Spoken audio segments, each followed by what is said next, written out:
Ongole urban development authority చైర్మన్గా తనకు మరోసారి అవకాశం కల్పించడం పట్ల చైర్మన్ సింగరాజు మీనాకుమారి, మాజీ మంత్రి ఒంగోలు ఎమ్మెల్యే బాలినేని శ్రీనివాసరెడ్డి కుమారుడు యువ నాయకుడు బాలినేని ప్రణీత్ రెడ్డిని కలిసి కృతజ్ఞతలు తెలియజేశారు.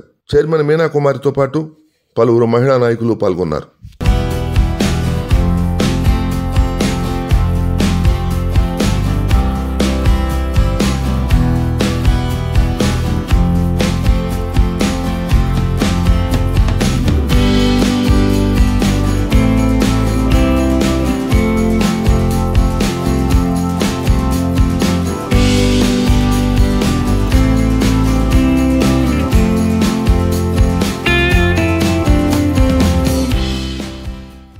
ముఖ్యమంత్రి వర్యులకి నా తరఫున మరొక్కసారి నా హార్దికమైన కృతజ్ఞతలు తెలియజేసుకుంటున్నాను.